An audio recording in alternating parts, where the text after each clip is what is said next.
All right. Hello, my name is Bruce Gillette. I am the moderator of Presbyterians for Earth Care, and I'm also a pastor in rural New York State. We are very happy to have you all gathering here this evening. Our organization is committed to caring for God's creation and particularly trying to do everything we can to counter climate change. And tonight's topic is one that accomplishes that in very, very important ways.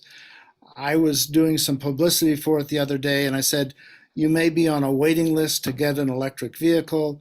Your house may or may not work for solar, but starting today, you can do something significant in helping counter climate change, and that is what we eat and what we don't eat and what we do with the leftovers and all the rest. And we are blessed to have an example of a very dynamic church in California and one of their key leaders that has put together a wonderful resource.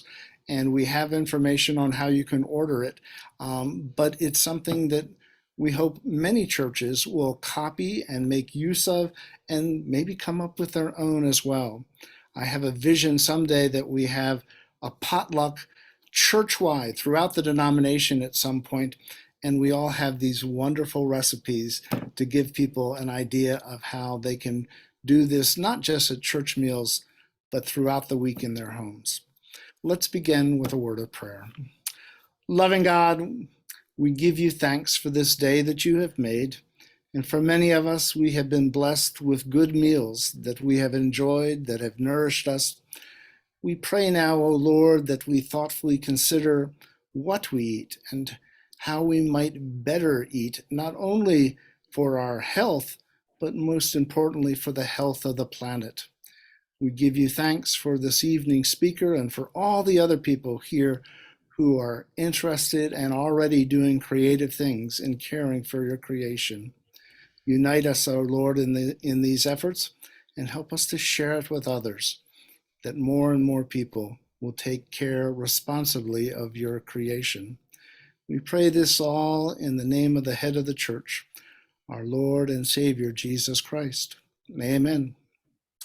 So our coordinator, Mindy, has been planning this evening's program, and I think she'll introduce our speaker. Sure.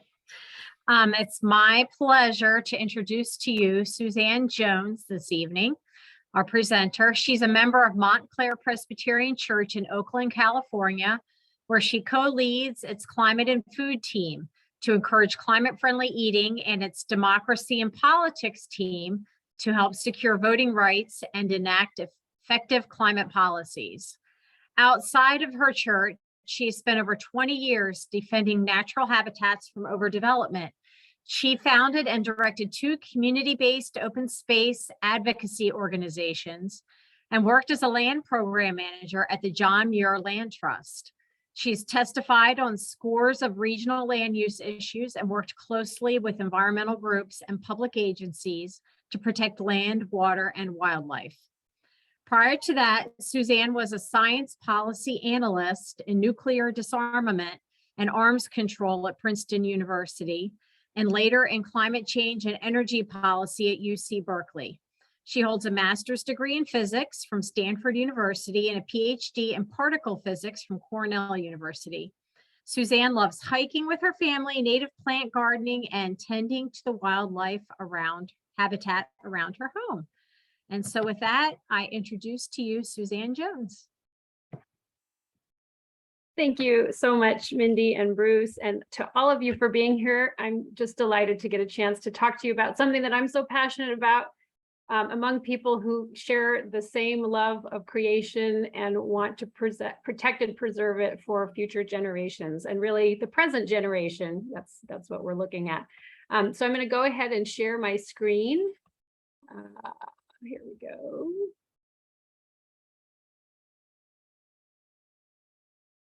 Okay, see if this works. Great. And now I'm going to start my slideshow. Okay, how does that look for folks? Can you guys, everybody see it okay? All right, great. So I'm here to talk to you about eating for a healthy climate. Whether you eat or drink or whatever you do, do it all for the glory of God. And that's one of the things that is nice about looking at our food and our eating, is that we can make it part of our daily spiritual practice. And so I want to give a little bit of background to how I got involved in this and where this cookbook came from and what I'm going to talk to you about today. My church, Montclair Presbyterian Church, back in April of 2021, drafted a climate call to action.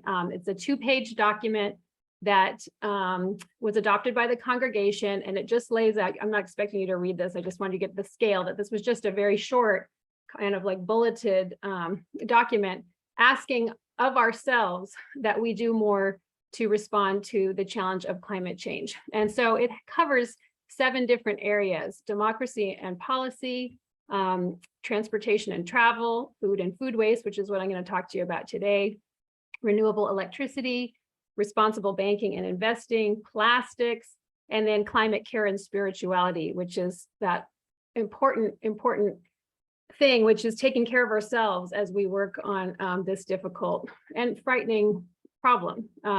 So we have almost like a support group that meets every month, and we get together and we talk about how we're coping and we support each other, because it is important in this kind of work. So anyway, that's where what I'm about to talk to you today came out of, this climate call to action. And so although I'm going to be focusing on food, I do want to make sure to have both the forest and not just the trees front and center.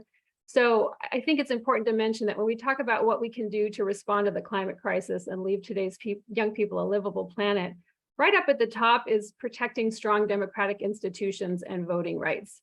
And I actually had in this talk more slides about this, but after what happened last week, I'm feeling actually quite a bit more optimistic that our democratic institutions aren't in the danger that they were just 2 weeks ago. So I'm not going to go into a whole bunch of information about this, but just to say that in order, the climate crisis is one that demands really vast organization and functioning democracies where we can debate, where we can have intelligent discourse and talk about what we need to do to solve this problem. And without a functioning democracy, it's very difficult to do that, and one where everyone has a voice. So anyway, I just want to put that up. I mean, that applies to lots of things, but particularly climate change, given the nature of the challenge. Of course, the reason we need that is we have to enact swift and bold policies to phase out fossil fuels and other sources of greenhouse gas emissions, and we have very little time to do it. So again, I'm going to talk to you about food today, which is something we do on an individual level, but I don't want to lose sight of the fact that our individual carbon footprints, as important as they are not the solution to this problem by themselves. We also have to advocate for these policies at scale. And then the third thing is our individual carbon footprints and leading others by example. And that's one thing I want to say is really important, I think, is that when we do make changes in our diet or our lifestyle, that we spread our good news to other people around us, because it's contagious, right? So it's important that as we work on our own carbon footprints, we really go out and talk to other people about what we're doing and why. So let's jump right in to what's the problem and what are our greenhouse gas emissions and why do we need to reduce them? So this is a chart that gives us a kind of a global perspective on what we're dealing with here, and it's particularly our role as Americans in contributing to this problem. So this shows what the average inhabitant of these various world regions is responsible for in terms of their tons of CO2 emissions per year. So the average resident of sub-Saharan Africa is responsible for 1 ton of CO2 equivalent emissions per year, as compared to someone in the United States, which is responsible for 19. And underneath that, I have Montclair, California, which is our church's hometown, which is a relatively affluent upper middle class community. And when you get into more affluent communities, the emissions get much, much higher. So we just didn't want our church to lose sight of the fact that we have actually a lot more work to do even than the average American in terms of reducing our emissions. Okay, So climate science tells us that to prevent catastrophic runaway climate change, we have to cut our global greenhouse gas emissions by 50% by 2030. And it's hard to really overstate the challenge that is going to be. It's a tremendous task requiring all of our effort. The 50% comes from work that climate scientists have done and modeling and so forth. And that's the number that we have to reach in order to be on a path to limit global temperature increases or the average global temperature increase to 1.5 degrees Celsius, which is, we think, kind of like the lowest we can go without really suffering very, very extreme impacts. So let's look at then where our emissions are coming from as Americans. So I show this because, again, as I'm talking about food and food waste, I do want everybody to be clear on how that fits into the bigger picture. So food and food waste is about 15% of the average American's emissions. The really big ones are travel and transportation, and sorry, my cat just jumped up here. Travel and transportation, and then stuff that we buy, just all of those things that we consume and the emissions that went into producing them and transporting them and operating them. So it's great to talk about food and food waste, but again, if we don't deal with these other elements of our lifestyles, we're not really going to get to that 50% that we need to reach. I also want to point out that Americans, the United States is responsible for 20% of all the greenhouse gas emissions that have occurred since the Industrial Revolution, and yet we only have about 5% of the population. So we hear a lot about how China is emitting more than we are right now as a country, certainly not per capita, but as a country, and that's true. But when you look at how much we've contributed to climate change, it's actually almost twice as much as China. So I think we have a pretty big responsibility to do our part here. So I do want to also preface this by acknowledging how complex human relationships are with food, because sometimes what I say in this talk can be hard to hear. And so I just want to acknowledge that food is deeply connected to our emotions, to our habits, and our identities. It's a source of comfort and familiarity for people. Of course, it's very much connected to our health and our well-being, how we feel.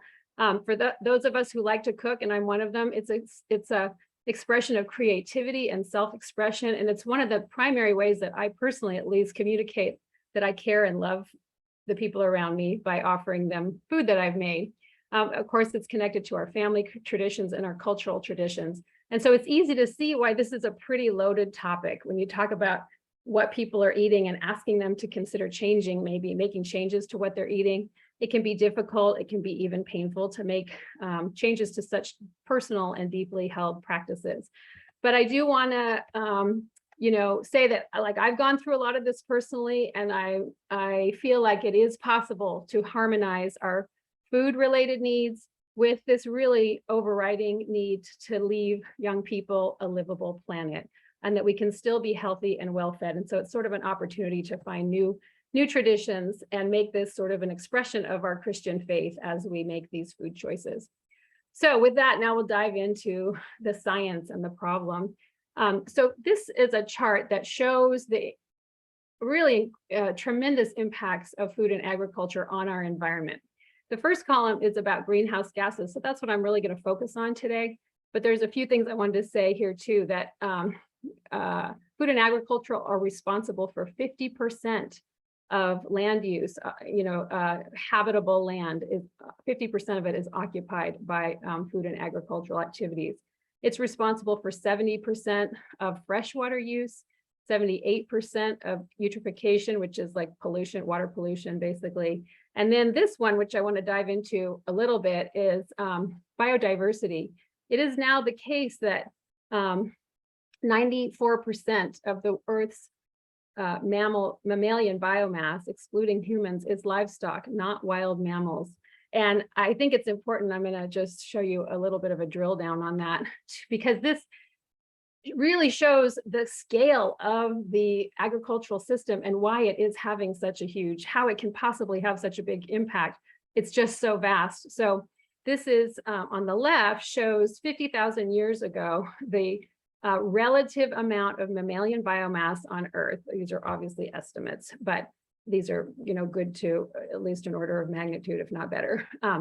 So 50,000 years ago, we had less than half as much mammalian biomass, wildlife biomass, as we have livestock today.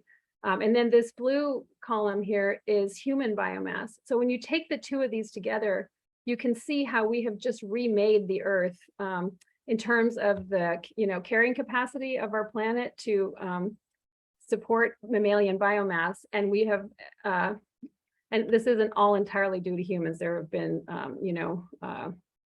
climate changes and things that have happened since 50,000 years ago that have played a role.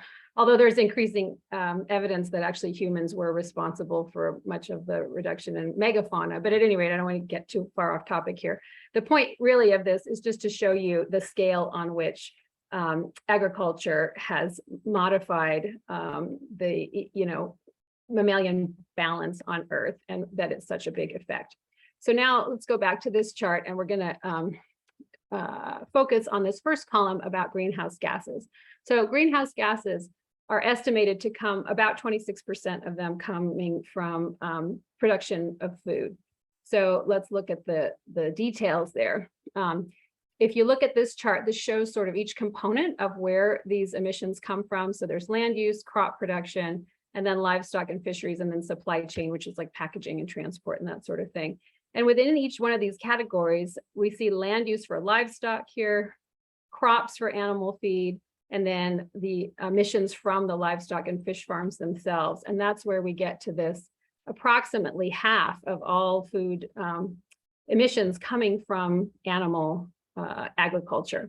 So they contribute to greenhouse gas emissions because there's a lot of deforestation that goes on in order to grow crops to feed animals, as well as deforestation to make space for them to graze. There, of course, are fossil fuels that are burned to grow and process crops for humans as well as livestock. There's tillage. This is something that really has gotten more attention recently, but it turns out that just digging around in the soil releases carbon dioxide from the soil, and that's a pretty significant contribution. And then, of course, fossil fuels are burned to produce the pesticides and herbicides that are used to grow feed for both for humans, but also feed for animals. And so the cumulative emissions from all of these different stages in production accrue to the foods that we consume. And they're much more concentrated, if you will, in animal foods, because those animals have been alive for this long period of time, consuming food that had emissions associated with it. So that's part of why it gets the emissions from animal foods are more significant than from plant foods, for instance. And so, as I said earlier, animal agriculture is a little over half of food production's greenhouse gas emissions.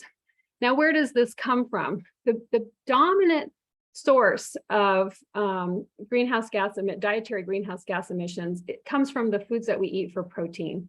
And so I wanted to look a little bit with you at how greenhouse gas emissions compare for different protein sources. So this slide shows how the greenhouse gas emissions and CO2 equivalent. So just in case you're not familiar with this concept, the idea is that there are a number of different gases that contribute to climate change. Carbon dioxide is the dominant one, but there are a bunch of others like methane and nitrous oxides and so forth that also cause warming. Many of them actually are much more potent at warming the planet than carbon dioxide. So in a case like with animal agriculture, there's a lot of methane that comes, for instance, from beef, and I'm going to talk about that in a second. But we express them in terms of units of CO2, meaning the amount of CO2 that would cause an equivalent amount of warming, so that we can compare all of these like apples to apples. So obviously what you see here is that as you go higher up in terms of animal proteins, you get higher and higher greenhouse gas emissions per unit of protein that you get from that food.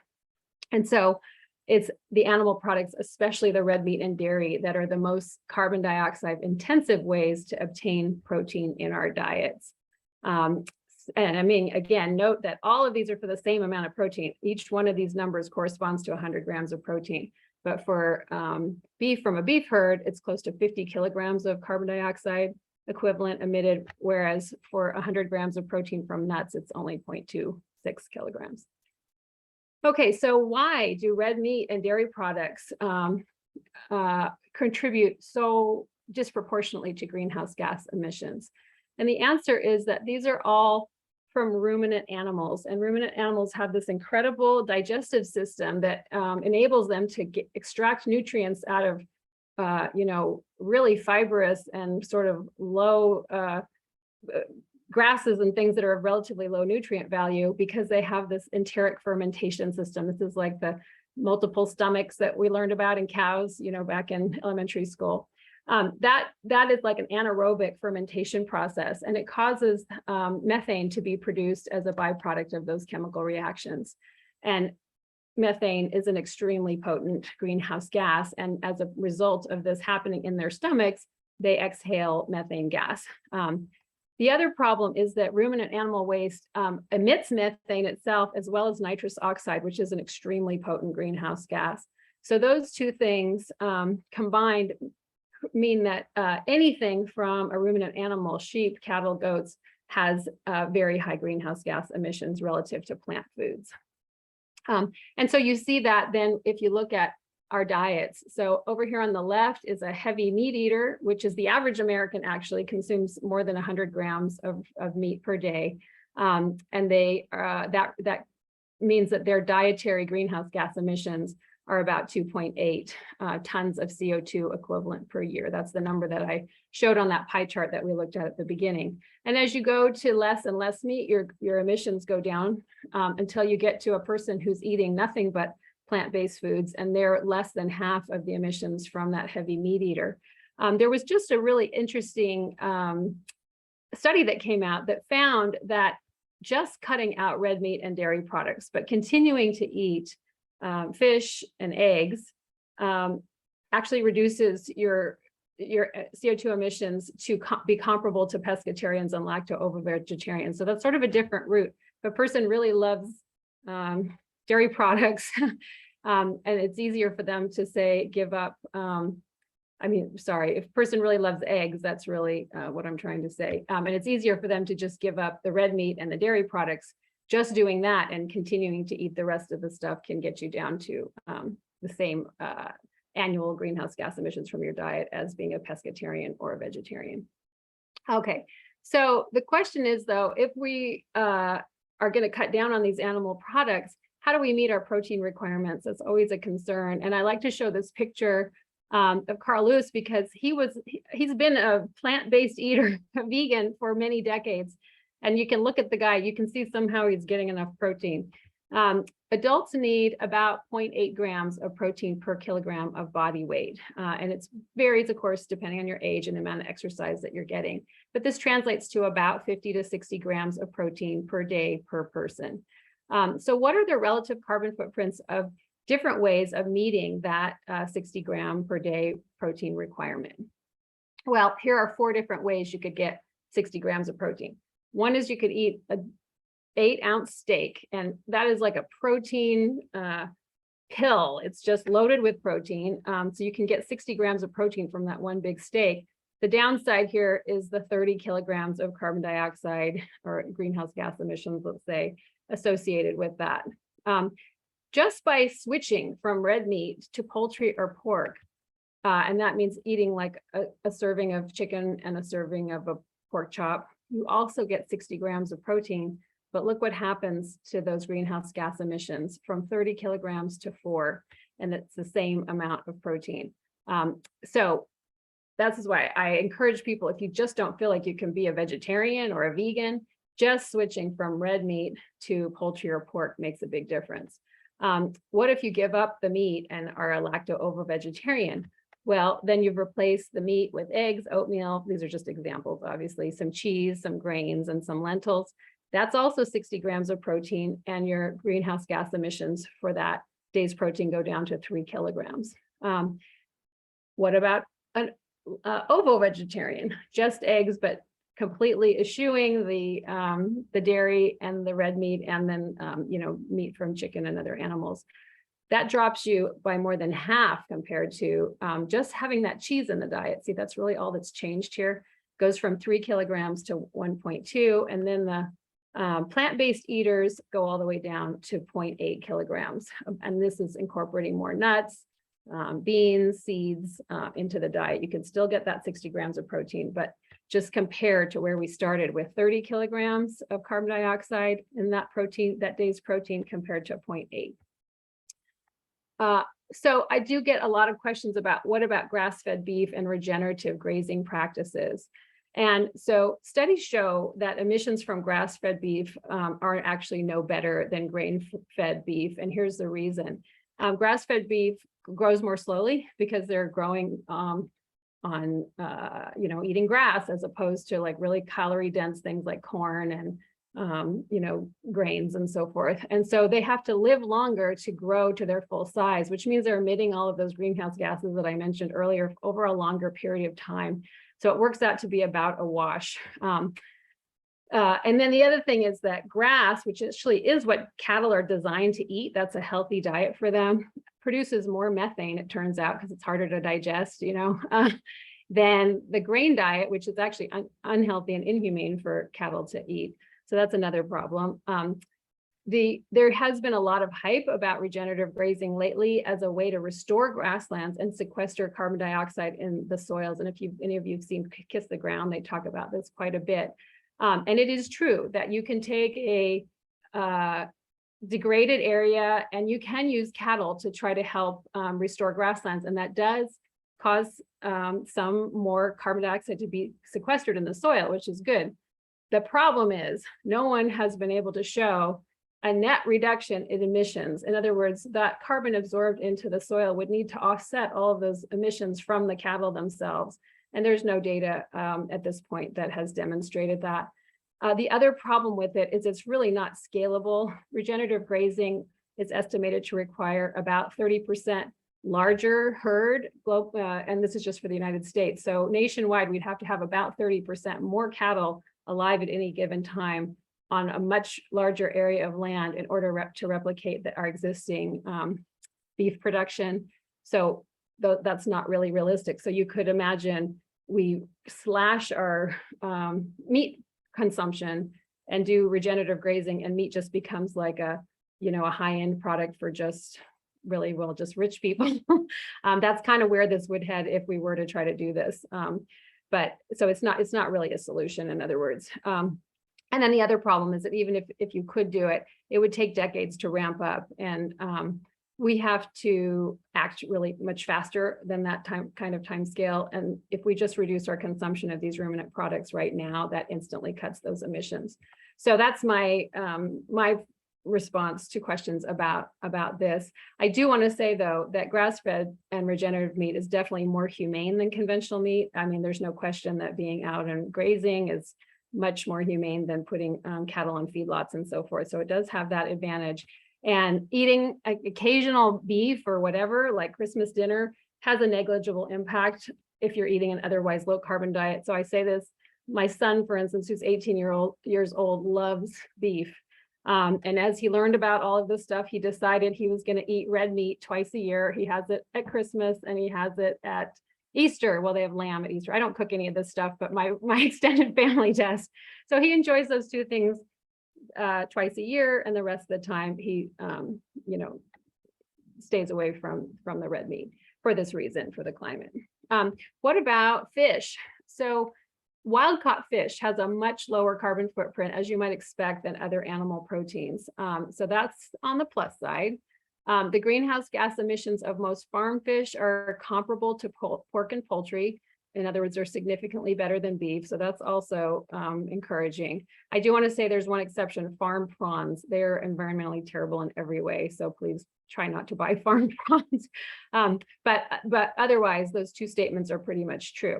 The problem is that, as probably most people here know, ocean ecosystems are really stressed from overfishing, from pollution, and now from acidification that's coming from climate change, because we've got all this extra carbon dioxide in the air and it forms carbonic acid in the ocean. So these are stressed populations of fish. The other problem with farm fish is that it has a bunch of, you remember that eutrophication number that I talked about at the beginning? A lot of that is from from farmed fish. It can cause a lot of water pollution and other impacts. There are some farmed fishes that are actually pretty low impact, clams and stuff like that. Some catfish, some trout, tilapia are better. But there's a lot of farm fish that has some pretty significant impacts. So I just encourage people, if you're choosing fish, try to consider both the carbon emissions and the other environmental impacts. And there are some options. And so 2 resources that I recommend are seafoodco2.dal.ca. This is a website created by the Monterey Bay Aquarium, which looks at the CO2 emissions associated with a bunch of different fish choices. So that helps you on the CO2 question. And then for the sustainability question, they have a separate website called seafoodwatch.org, which looks at the other issues. I wish they would combine these 2 websites into one so that you could look at the fish that you want and see in one place their 2, how they do on these 2 different scales, basically 2 different axes. As the last time I checked, they hadn't done that yet. So it's a little bit cumbersome, but if you have something that you really like, you can check it on both websites and see how it does. Or sometimes, what population or fishery to focus on buying from. Does buying from local sources significantly reduce the carbon emissions from that food? The answer is not as much as you would think. Transportation accounts for only about 6% of the average food's greenhouse gas emissions. That's because most imported food is transported by ship, which is relatively fuel efficient. So it's really the production, as you can see in this little pie chart, the production is where most of the emissions happen with our foods. That's the dominant contributor. So it's really much more important what we choose to eat as opposed to where it was produced. Now, I don't mean to diss buying locally. It is very important for many other reasons to buy locally, but we can't fool ourselves into thinking that if we're buying locally, oh, the carbon footprint's so much lower because there was less transportation emissions. So definitely buy locally, but also it's much more important for our carbon footprint to choose foods that have a low carbon footprint during the production phase. And so for an example, here in California, California beef has only 1% lower emissions than beef that is shipped to California from Australia. There is one big caveat to everything I just said, however, and that is food that is flown by air. So that does add very significantly to its carbon footprint. So really perishable foods like berries from South America, asparagus, green beans, and stuff like that, those are typically flown, and it is best to just forego those things when they're out of season and enjoy them when you can get them more locally, because they do have a big carbon footprint associated with that. The good news is that those air freighted foods are a really tiny fraction of the total food supply. So it's not difficult to avoid them. Okay. Food waste. This is another major contributor to climate change, and it's pretty astonishing. 40% of the food in the US is wasted. It's never consumed by a person. And worldwide, that number is 30%. That's 8% of global emissions, which is more than the total emissions of the country of India. So it's a really big problem. And this little chart just shows the contribution, the carbon footprint, and the food wastage, like in terms of percent, these are percentage. So at each stage, so there's a lot of waste at agricultural production stage, harvesting and handling and processing. We can't do anything about that as consumers.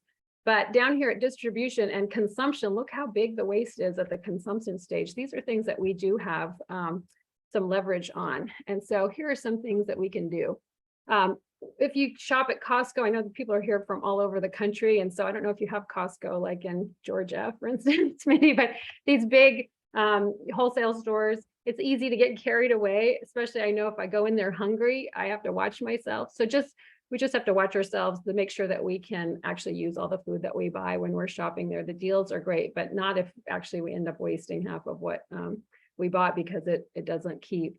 You can also take home and eat your restaurant leftovers and bring your own little container to the restaurant, which I have got myself in the habit of doing now. There's a tremendous amount of food is wasted at restaurants, as you would imagine. The other thing is to buy that weird produce in the store and save it from rejection. We've gotten really hooked on cosmetically perfect foods. So now I try, and I'm so guilty of this. When I used to shop, I'd be like, I'd look for the most beautiful apples, right? Now I try to look for the ones that maybe have a weird little hole in them from a bird pecking them or whatever it is. And I think I can cut that out. I'll buy it and it won't end up going into the garbage. Also, these use by and best by dates, again, I used to follow these things, but it turns out there's no standard for them. And many foods are safe to eat long after those best by dates have passed. So the real thing is to just use your common sense. And if it's past its date a little bit, it's almost always perfectly fine. If it's longer, then you can taste it, smell it, see if it seems okay. If it smells fine and tastes fine, it's probably just fine, but a lot of food gets thrown out because of these dates, and they really don't have any basis. Of course, not letting food spoil, trying to keep track of what's getting pushed to the back of the refrigerator. And then also too, I'm trying to get myself over this thing of, oh no, I'm going to use that. I'm going to use that. But if I'm not going to use it, I try to now donate it to the food bank before it expires, right?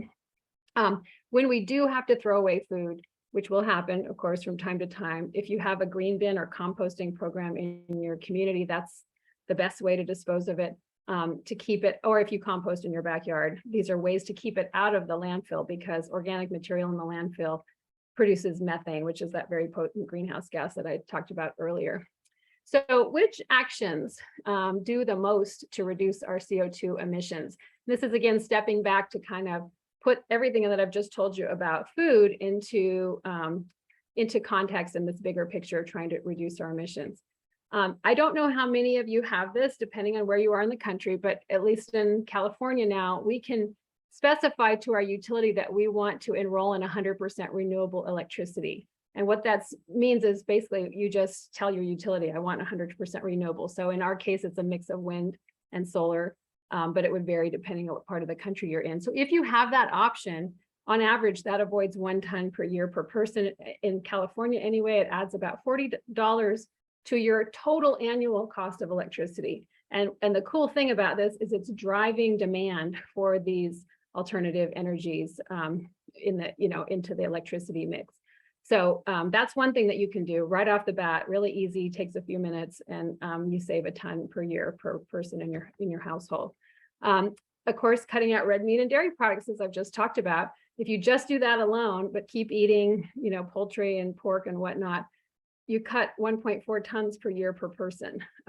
You can also go all plant-based, and that results in cutting 1.7 tons per person per year on average.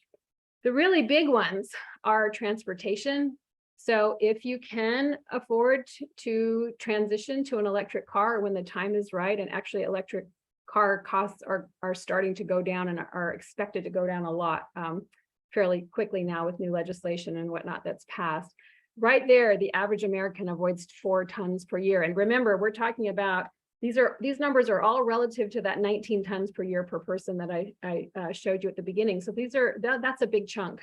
And then the biggest thing, if we are fond of travel, unfortunately, flying is for people who fly a lot, that is the dominant contributor to their carbon footprint.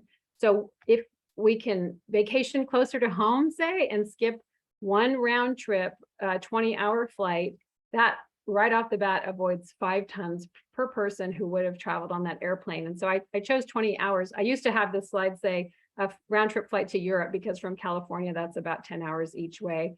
But for those of you on the East Coast, it would be like a flight from, say, the East Coast to Hawaii or something like that. That alone, each person on the plane is responsible for 5 tons of carbon dioxide in just taking that one trip. So to the extent that I know sometimes we have to fly, there are certainly family things that come up, and they're very important and we need to do it. But if we're talking about vacationing for pleasure, these kinds of trips, maybe save them for really special occasions. And then try, if you can, to travel close to home. And I mentioned that our church has a travel and transportation team, and right now we're working on putting together a bunch of recommendations for really great trips that you can take more locally by car, which result in much lower greenhouse gas emissions. If the typical American did just these 4 things, instantly that would cut their carbon footprint by half. So there's some pretty big leverage here.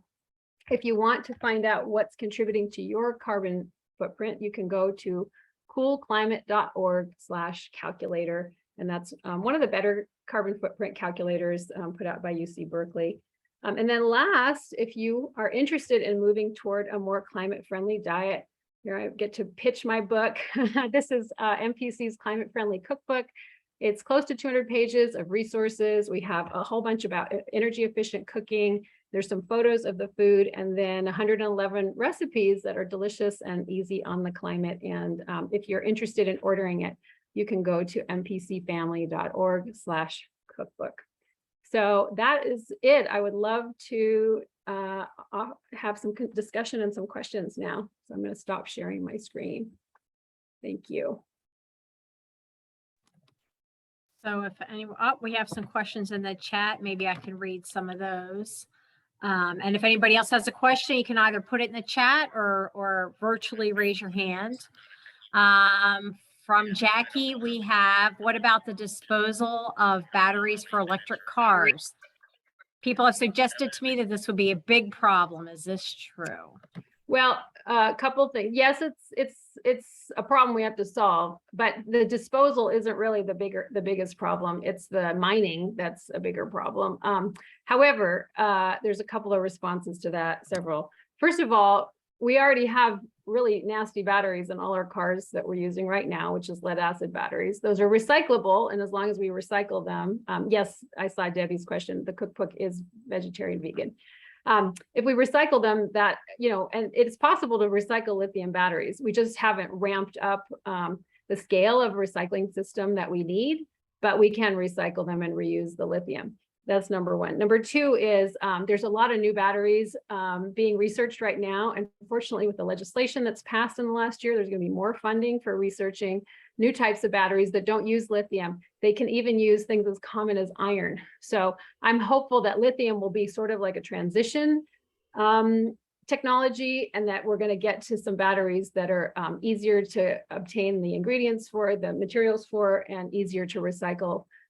So that's part number two. And then number three is, even with the problems with battery recycling, it's still better for the environment to go with an electric car.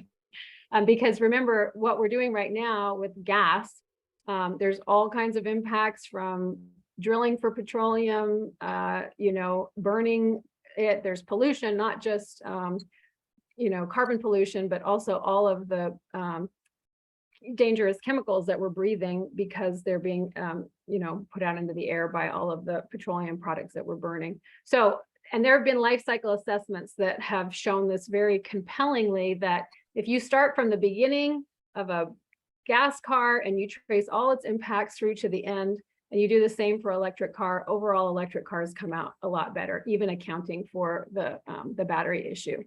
So thank you for that question. Hi, this is Barb in Alaska. Thanks for Hi. this presentation. It's great. Thank you, So Barb. Alaska's population is really small, of course, and a huge state. And environmental concerns up here are really not in the forefront because it is a resource extraction state. I mean, mining is big, you know, fishing is big. They're trying to make tourism bigger, but, you know, with COVID that went and it's trying to recover. But here in the Mat-Su Valley where I live, we have a big agricultural thing, which is really nice to see. But the rest of the state, I think I've heard numbers that we only are producing about 5% of all the food that we eat up here. So the rest of it has to be trucked in, or, you know, they send it up on barges. So food security is a big issue up here.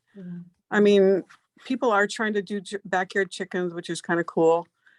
And, you know, there's people trying, but it's not the norm yet. And so that's why we need a lot of information sent up here.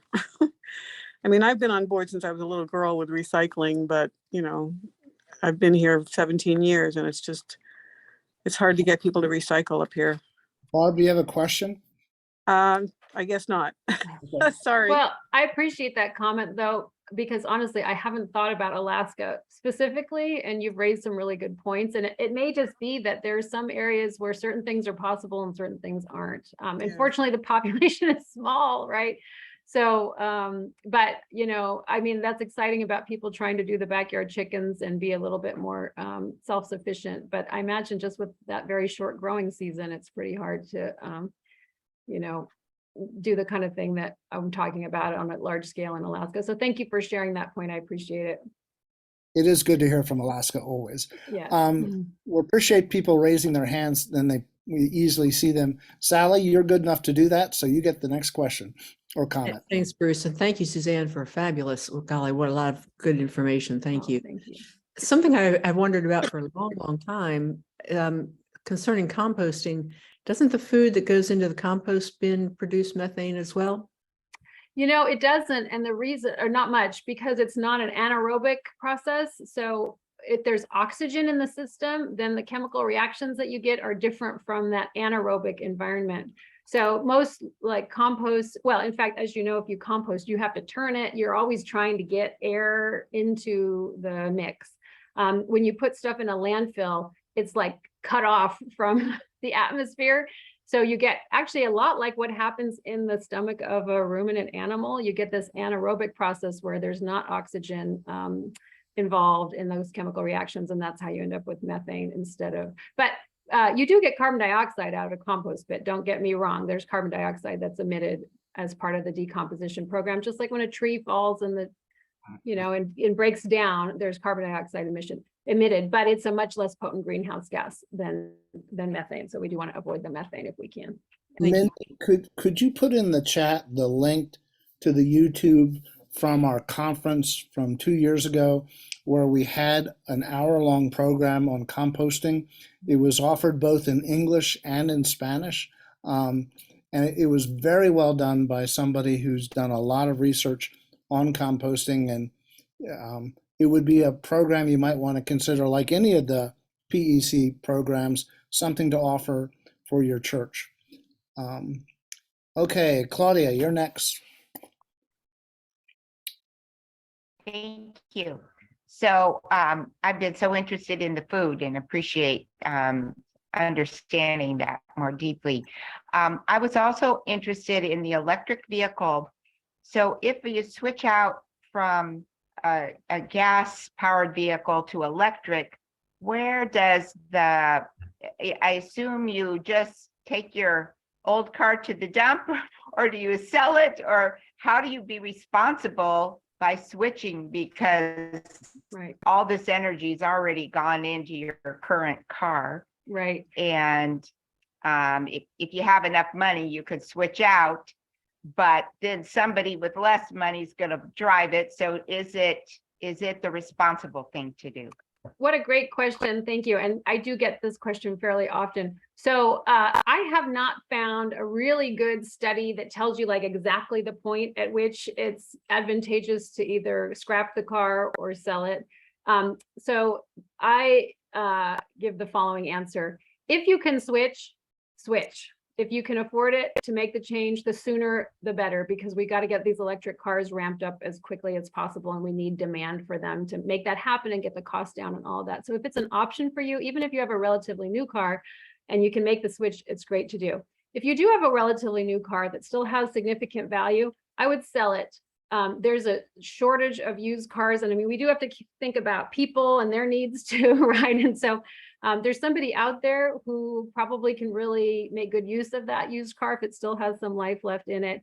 And as you pointed out, there's what's called the embodied energy, all the energy that went into making that car. And so to just trash a car that still has some useful life in it, you know, is sort of at odds with getting the maximum benefit out of the emissions that we're already, you know, we've already committed to by producing the car in the first place. So that logic might break down if it's like a super gas guzzling car, like a Hummer, something you might not want to. So again, I don't know really where that trade-off is, but I do know, just as a general rule, I believe the best thing to do is make the switch as soon as you can and sell your car. And I wouldn't worry too much about it continues to be on the road, because this is all like a transition moment that we're in, and there's going to be people driving used cars. And then the other good thing is if they can buy a good used car, gas car, they're less likely to buy a new gas car, right? So I don't know if that sounds reasonable to you, but that's where I've come down, you know, pending some really good analysis that somebody does that tells us the exactly right moment. That's what I think makes sense. So. Again, if you go Okay, down the thank bottom you of so the much. go to the bottom of the Zoom, go to reaction, and click raise your hand so we know that you have a question, and we'll be happy to call on you. Yeah. And Laura just made a good point about donating cars to Habitat. There's a lot of good causes that you can donate your car to. So it's another way to sort of get more benefit for the world and society out of that car. If you can afford to make the switch, the sooner the better. Curtis, you have a question. Yeah. Thanks, Bruce. And Suzanne, this has been a wonderful presentation because in about a week, I have to give a presentation somewhat on this topic to my congregation during the Sunday school hour. And if you don't mind, I'm going to use some of the information you included. So Absolutely. Yeah. And I'm happy to I send want you. permission Yeah. up front for that. Yeah. But I'm happy to send you the slides too, if you want to use it. well, I jotted notes down, so thank you. But basically, what do you do? We've already seen that you can't, there's the supply chain for what we buy. We have very little control over, so we can't wrest the carbon out of it. So the question is, what do you do to offset, or if you do, what do you do? What have you vetted as a place to offset your carbon dioxide emissions for things that you can't eliminate? Yeah, right. So you're asking about carbon offsets, just Correct. what do I recommend from carbon offsets? So I did spend some time looking into carbon offsets, and I have to say, unfortunately, I wasn't persuaded that they're actually doing what we want them to do. That doesn't mean you shouldn't buy them. You can think of it like a donation towards the climate, but it doesn't really offset our emissions.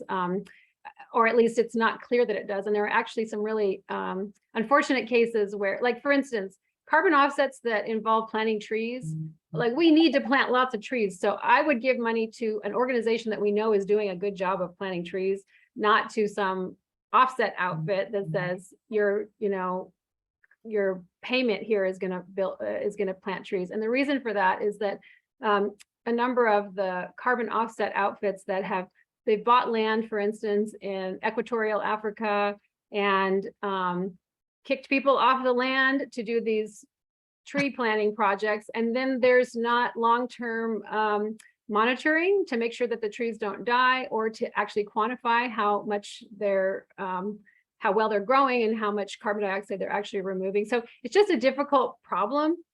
So I think of it as do everything you can to get your carbon footprint down, agitate and push for strong climate policies, help people get to polling places to vote for climate leaders, right? All of those things are really, at least that's how I see it, our responsibility as Christians and as human beings. And then to the extent that you want to do more and you have the resources to do more, donate to great organizations working on climate change, addressing the problem of climate change. And that doesn't necessarily have to be offsets. It can be 350.org or organizations that are actually making progress in terms of policy. So that's my answer, because I haven't really found a good offset option that I thought was really compelling, unfortunately. Maybe somebody else has, and if they do, share it, because I'd love to look into it. But that's where I'm at. Thanks. Suzanne, have you looked into the Presbyterian Tree Fund? Is that, I think so. Is that the one that plants trees somewhere in Africa, or? It's coordinated by our Presbyterian Hunger Program. Okay, yeah. So I think your concerns are very legitimate. I've heard that about a lot of tree planting projects. I think the Tree Fund is supervising, donating, supporting, is trying to do it that involve the local people, to involve specific plants that are habitat and climate savvy, and more importantly, also doing it for the long haul as well. So Thank you. Mindy just put in the chat the Advent devotional, newly released today, right, Mindy? And in the back of that, there is information about the Presbyterian Tree Fund. We suggested people calculate their carbon expense when it comes to holiday traveling and give it to the Tree Fund. Moving on. I'm sorry, Weaver, I can't see your first name. My eyes aren't that good. No problem. It's Kirian. Yeah, thank you. So you mentioned that that we might sort of be public about when we're trying to take some individual action to reduce our own climate footprint. And I always worry that if I do that, I'm going to come across as an insufferably self-righteous human being that thinks is a jerk. So do you have any tips? Well, it's a great point, and you have to be pretty mindful about how you do it.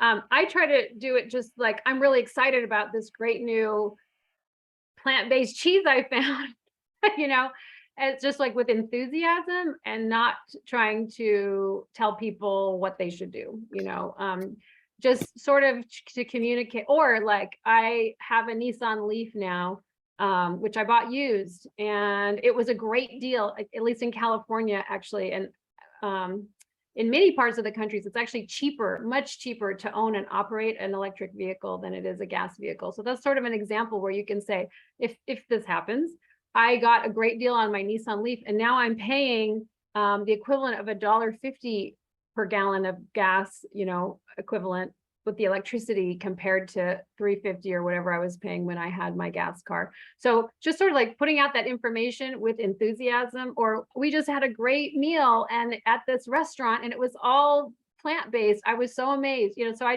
that's how I would say to try to do it. But you're absolutely right. You have to be really careful, especially with food stuff, because people are, you know, we're very sensitive about I mean, I put myself in that category. It's a hard message to hear. So I don't know if that's any help, Carrie Ann, but that's been kind of how I've tried to approach it, just with enthusiasm and optimism and as little judgment as possible. Thanks. Oh, Bruce, I think you're muted. I said, next question, please. Raise your hand and boldly ask. There was in the chat, somebody was asking, beyond the recipes, the cookbook that was developed by your church does have a lot of this information. It's not just recipes. You want to say a little bit more about that? Sure. Yeah. In fact, the talk I gave today, it's pretty much all in the first chapter of the book. There's a few things that are in, you know, one and not the other, but the basic message is in the opening chapter of the book. We also have stuff in there about cooking with a pressure cooker, induction stoves, if you're ready to replace your stove, alternatives to gas, and how they compare in terms of their emissions, and also just your indoor air quality and health considerations. We have a whole list of resources about different types of plant-based alternatives to animal-based foods, and sort of the ones we tried and we liked, and then the ones we tried and didn't like. It's just heads up, right? So there's a lot of information at the beginning of the book about that before we get into the recipes. And then it answers a lot of questions. Like we have a section about our organic produce. I'm just looking at the book right here. You know, and how does organic affect the carbon footprint of foods? And the answer is it's about the same. Unfortunately, it's not less carbon emitting to buy organic, but there are a lot of other good reasons to buy organic. So yeah, I think you'll, yeah, please, Bruce. I was going to say, I think it would make a great Christmas gift for people to get. And I question in the chat, Bruce, somebody who is doing a documentary on how vegetarianism impacts climate change for some middle schools in the area. Is there anything you would say to young kids to make them want to eat less or no red meat or no meat? I'm sorry. Well, I guess I would, I mean, I have a kid, we've talked about this. And the thing that really got him was just, you know, kids are scared about the future. And to the extent that they know what's going on, I mean, there's a lot of stuff that they're exposed to that's really frightening, and climate change is one of them, and it's true. So we can't really sugarcoat it, but we can give them a sense of agency, I think, in the choices that they make. And food is one of those things. I mean, to the extent that their families are supportive, I mean, that's where it gets tricky with kids and their parents and all of that. But I will tell you, when my son was in 5th grade, he went on a field trip somewhere at a nature thingy. It was an overnight, and the people there talked to the kids about climate change, and they said just what I said in this talk. You know, here's how beef compares to chicken compares to a bean burger. So they pretty much outright just said, think about this as you order. You know, when you're at a restaurant and you're ordering, you can think about this and choose something other than that hamburger, and you'll be reducing your carbon emissions by this amount. So I never heard of any blowback from that because it's just the truth. So I don't know if that's much help or not, but I guess I think it's a way to give kids that sense of empowerment to do something about the situation and for their own future. The neat thing about it is that when kids get this information and absorb it, they're excellent advocates. And I don't know if Sally Juarez is here, but she'll tell the story about her grandson. I think it's her grandson who got all of this information, decided to go plant-based, and she's pretty much plant-based now as a result.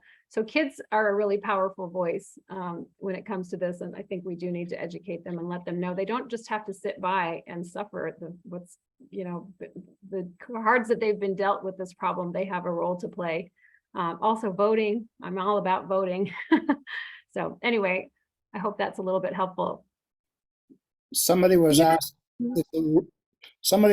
if the recording will be posted.